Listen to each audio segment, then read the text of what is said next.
Cota Joaquim, bom dia. Gostaria de saber o que falta para que o governo comece a dar subsídio de desemprego.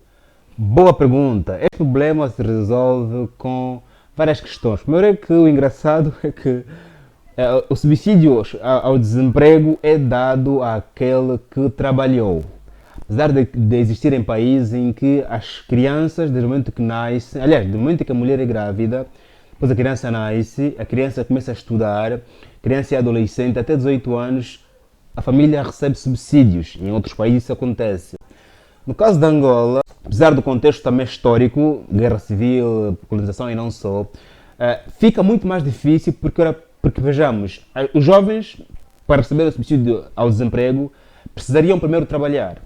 Só que nós temos jovens que têm aos 25 anos, 30 anos, 40 anos, 5 até 40 anos, que nunca trabalharam antes em empregos formais. Se você nunca trabalhou, 18 anos, 20, 30, não tens como receber o apoio à Segurança Social. A Segurança Social só é pago àquele que já trabalhou, que contribuiu. No período de desemprego, alguns países dão um prazo de 1 ano em que eu vou recebendo um apoio social para que não me falte pelo menos comida e o dinheiro para poder pagar o aluguer. O contexto de Angola, onde os jovens nunca trabalharam muito, os que trabalharam em empregos informais, não tem como o Estado, por enquanto, os dar dinheiro. Mas tem solução porque nós, a África, nós, Angola, entendendo o nosso problema e o nosso contexto, colocamos os livros, os regulamentos europeus de lado e começamos a história agora. Pensamos assim, nós temos dinheiro suficiente para podermos dar pelo menos 10 mil kwanzas a todos os jovens para que pelo menos não lhes falte uma alimentação, para que pelo menos não pensem em roubar em detrimento, face à fome, está a perceber? E este valor pode já fazer parte do Orçamento Geral do Estado, aqui se olharmos para um Estado social, ou seja, um Estado preocupado com o bem-estar das famílias, porque eu quando vos dou 10 mil kwanzas cada jovem, estou aqui a quebrar o risco de você recorrer ao crime para poder conseguir 10 mil kwanzas. Portanto, pode sim começar esse processo agora, mas também os jovens angolanos precisam primeiro ter consciência cívica. Consciência cívica é o quê? É a minha relação com o Estado, quais são as minhas obrigações face ao Estado e quais são as obrigações do Estado face a mim. Quando tu estás ciente disso, você vai para a rua fazer manifestação para que o Estado te dê apoio ao desemprego. Por exemplo, estou desempregado porque havia Covid-19, ok?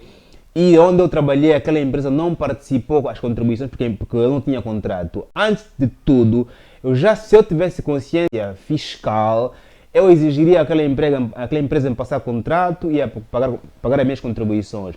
Se eu tivesse a consciência cívica, eu diria ao Estado, eu trabalhei sim, não tive contrato, porque a empresa não podia passar contrato por motivos vários. Estou agora desempregado porque estão numa situação nacional, que é a pandemia, e eu preciso de apoio. Vários jovens desempregados podiam se organizar uma manifestação para poder chamar a atenção ao governo de que é importante dar esse apoio social, porque muitos jovens que estão desempregados têm filho, estão casados, têm mulher e não têm onde buscar dinheiro. A solução é ir para a marginalidade, para a zunga, que também é um emprego que rouba muitas das vezes a dignidade. Angola podia ler o seu contexto, nós somos diferentes dos europeus, porque a nossa história é outra. Vamos começar agora, todos aqueles que trabalham devem ter contratos, essas empresas devem pagar a segurança social, para que esses jovens que estão já a trabalhar, podem estar desempregados a qualquer momento, quando forem desempregados, se ele trabalhou pelo menos 6 meses, a empresa que o demitiu, esses sim, podem viver com algum apoio do Estado durante os próximos 12 meses, ok? Há aqui duas iniciativas, ou o próprio Ministério da Segurança Social começa a exigir as empresas todas a passarem contratos, ou os jovens vão para a rua fazer manifestação e assim o Estado percebe que precisa sim apertar as empresas, precisa sim apertar o Ministério para que Angola comece com esse processo que nos ajudará bastante, porque isso aqui ajudará o Estado a gastar menos dinheiro com serviços de penitenciária, com as cadeias, e a gastar menos dinheiro com a polícia, porque vai precisar pôr poucos polícias na rua. Também ajudará o Estado a criar uma sociedade muito mais coesa e também ajudará o Estado a poder criar uma sociedade menos confusionista, menos barulhenta, menos manifestante, ok? Porque quando a população tem onde viver, o que comer, onde dormir e tem um certo lazer, estou a procurar trabalho, mas não me falta comida, fica tranquilo, não faz muita confusão ao Estado, ou seja, é um processo que poderia sim ajudar o Estado em vários setores, ok? E também para garantir aqui a estabilidade e o bem-estar do atual governo. Logo, para o contexto de Angola, há essas questões aqui, porque muitos nunca trabalharam, porque o Estado nunca se preocupou com essa questão, porque nós não fomos reclamar na rua, ok? E sim, é possível nós termos esse processo todo desde que o ministro desde que o ministro do Trabalho e Segurança Social tenha isso na sua agenda principal e exija ao governo colocar isso no Orçamento Geral do Estado. Seja bem-vindo ao Perguntas ao Canumbo. Aqui você deixa a tua pergunta nesse vídeo, eu responderei no próximo Pergunta ao Canumbo. Faz um like, subscreva, venha para a comunidade, no grupo privado do WhatsApp, lá onde as coisas são muito mais aquecidas, lá onde nós discutimos questões várias de economia, desenvolvimento pessoal, literatura e não só, lá onde você vem ensinar o que sabes, nós ensinamos o que nós sabemos, um lugar onde os cérebros africanos que falam, africanos não digo, cérebros do mundo todo que falam português, estão ali a treinar para que possamos entender, analisar e criticar todos os fenômenos. Ponto. Gostaria de saber como se estabelece o valor de uma moeda face à outra. O valor de uma moeda, das moedas face às outras, o valor do Kwanza face ao dólar, do metical face ao euro, do yuan face ao rusa, essas moedas, os preços, os valores, estabelecem-se em função da procura da moeda. Aquela moeda que é muito mais valorizada, que é muito mais procurada, desculpe, terá sempre mais valor em comparação às outras.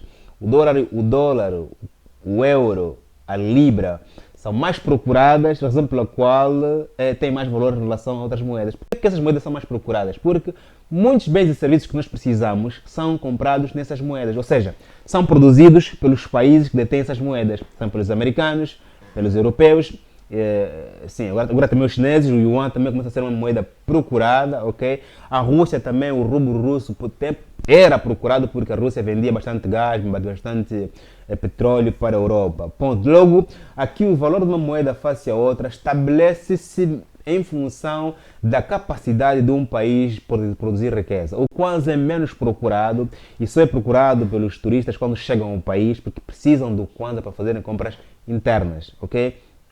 Porque o Kwanza ainda, a moeda Kwanza, Angola ainda, produz pouquíssimos produtos para poder alimentar o resto do mundo. O resto do mundo para viver precisa sim do petróleo, mas o petróleo é vendido em dólar. É bom para Angola, porque Angola precisa dessas moedas, ok? Mas Angola se robusteceria em termos de moeda se tivesse a capacidade e o poder de poder vender os recursos naturais em Kwanza, ok? Só que Angola ficaria com esses Kwanzas para poder comprar coisas internamente. Logo seria uma desvalorização do total do Kwanza, ok?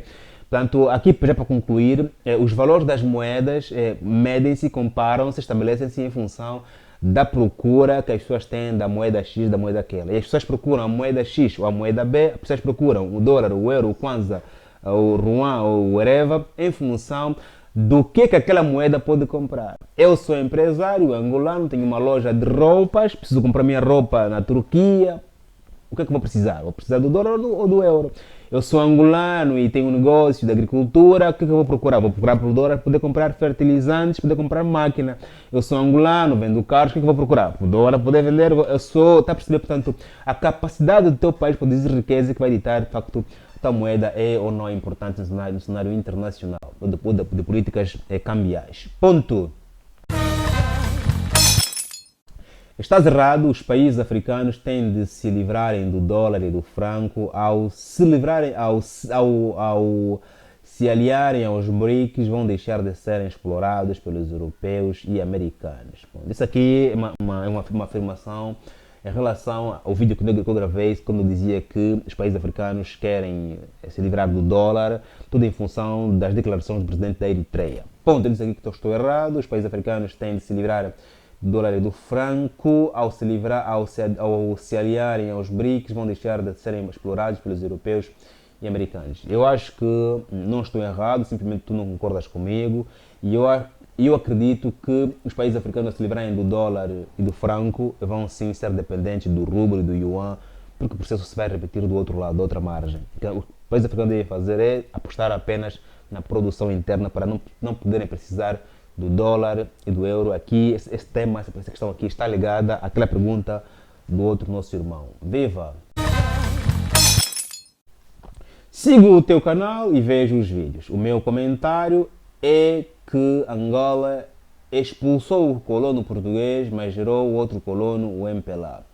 Por outro lado, marque as minhas palavras e se calhar sugeria um vídeo nas próximas abordagens. Angola enfrentará uma forte crise política nos próximos anos.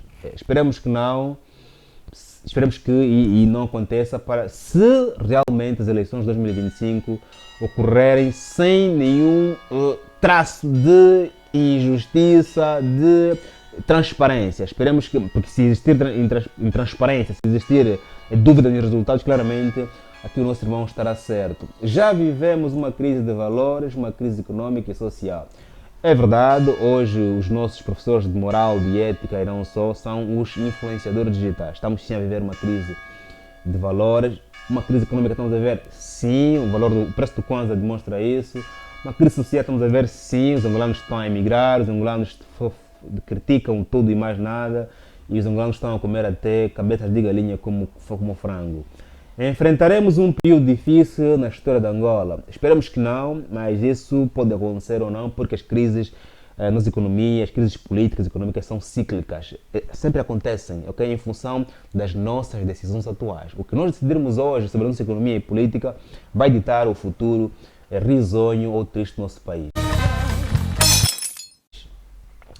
Caro Kanumbo, aqui nosso irmão André Jorge fala já em função do vídeo que eu gravei sobre a nomeação do Dr. Carlos Pacatolo à direção, à administração municipal do Lubito. Ele diz assim: em termos de independência financeira do município, as tuas análises não disseste nada de novo pelo facto de não haver autarquias em Angola. Ponto. Os municípios em Angola não têm independência administrativa e financeira. O Dr. Carlos Pacatolo aceita o cumprimento da missão por ser um cidadão patriota, um jovem influente, inserido ativamente na sociedade civil, bem informado e consciente dos riscos que levantou em suas análises. Portanto, aqui o jovem André está a concordar com as minhas abordagens. Devo dizer-te que ele não tem nada a perder ao aceitar o cargo, penso. Penso que qualquer insucesso no seu consulado como administrador será da responsabilidade de quem o nomeou. Devia saber que ele tem um sentido crítico sobre essa governação. Então, te governo como administrador municipal e você vai dizer que todas as minhas falhas, todos os meus erros será da culpa do senhor governador? Então você é incompetente. Eu te nomeio, te elejo para você resolver os problemas do município. Está a dizer se você errar, a culpa é de quem te elegeu. Jorge, não concordo contigo. Devo dizer-te que ele não tem nada a perder, que já li. Por outro lado, devias saber que o Dr. Carlos Pacatolo é o único administrador que não é primeiro secretário municipal e nem é membro do Comitê Central. Eu acho que o Dr. Carlos Pacatolo vai ter muito problema existencial, problemas com o partido, porque muitas das ordens, muitos dos quereres, dos desejos para o município vêm do partido. Se ele nem sequer é primeiro secretário, nem sequer é membro do Comitê Central, vai ter problemas existenciais, porque ele vai querer fazer alguma coisa e virão ordens superiores do partido e do Comitê Central. Portanto, vai ser muito difícil para ele administrar este município, ao contrário do que aqui está a pensar o Jorge ao dizer que por não ser primeiro secretário do MPLA, por não ser secretário não ser membro do comitê, vai estar muito mais livre, mais independente. Penso que é o contrário, vai ter muito mais dificuldades, muito mais batalhas, porque ele não tem autoridade dentro do partido. Meu irmão, deixa aqui a tua pergunta, eu responderei no próximo vídeo sem dúvida alguma. Aqui estamos no Pergunta ao Kanumba. Venha também para sermos comunidade, este aqui é o teu lugar. Se você é empresário ou tem uma marca, deixa passar aqui a tua marca para ser visto por mais de 1000 pessoas todos os dias, assim aumentares as tuas vendas, também a tua autoridade enquanto comerciante, empreendedor, investidor e não só. Estamos juntos, faz um like, subscreva, até o próximo vídeo. Os meus livros estão todos aqui no primeiro comentário, na descrição. Ouçam esses aqui se quiseres lê-lo, aqui também no meu Instagram. Até a próxima Pergunta Kanumba, que Deus vos abençoe.